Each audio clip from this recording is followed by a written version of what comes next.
Assalamualaikum warahmatullahi wabarakatuh. Ashama harka fuune akkam jirtu ilmaan Oromoo baga naga jiraattan. Akkuma beekamu hardhasi gaafilee qabadhee isinii dhiyaadheera. Hanga xumuraatti na faana bu'aa isiniin jedha. Garuu hirmaannaan keessan kan duraa caalaa baay'ee gadi bu'aadha. Akka namni gaafiin qopheessinillee naman kakaasu yoo namni baay'atee hirmaate hamileen namas jabaate namni gaafii qopheessuu danda'a jechaadha. Kanaaf hirmaannaan keessan baay'ee laafaadha. Waliif sheer godhaatii hirmaadha isiniin jedha. Gaafiin tokko haga sadii filannoo qaba. 4 fi 5 bakka duwwaa guutiidha. Isinii dubbisaa hordofaa. Deebii sirrii ta'ee filadhu jedha. Gaafii tokkoffaan bakki duwwaan mammaaksa hin qabnee fi nyaanni soogidda hin qabne hin mi'aawu. A. Kolfituu. B. Dubbiin. C. Baacoon. D. Hibboo. Gaafii lammaffaa. Hin nyaadhu kan jedhu keessatti kan qubee gurguddaan barreeffame maal agarsiisa? Hin nyaadhu kan jedhu keessatti kan qubee gurguddaan barreeffame maal agarsiisa? A. Deeggarsa. B. Mormii. C. Beekumsa. D. Raawwii. Gaafii sadaffaa.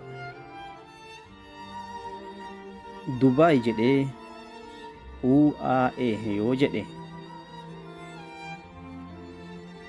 KS jedhee bakka duwwaa yookaan KSA jedhee bakka duwwaa.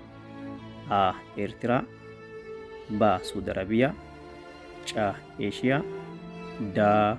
Hunduu jedha.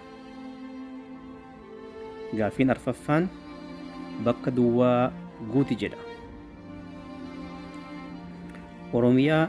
Oromiyaa naannoon hin daangessine tam jedha. Naannoon Oromiyaa hin daangessine yookaan Oromiyaan naannoo hin daangessine tamii jedha. Bakka duwwaadha guutaaf. Shanaffaa magaalaan guddoon Keeniyaa eenyu jedhamti? Magaalaan guddoon Keeniyaa eenyu jedhamti? Irratti hirmaadhaa isiniin jedha. Galatoomaa ulfaadhaa nagaa. Assalamualaikum warahmatullahi wabarakatuh. Akkam nagaa ilmaan Oromoo fayyaa nagaa baga jiraattan isiniin jedha.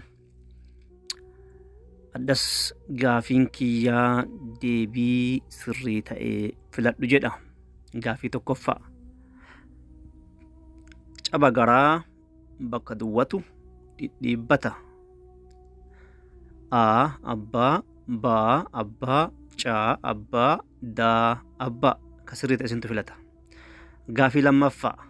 Namaaf obbaatii yoo jenne fardaaf bakka duwwaa jenna. A. Dilluu. B. Didhuu. C. Qoofiraa. D. Koofiraa. E. Hunduu. Gaafii sadaffaa.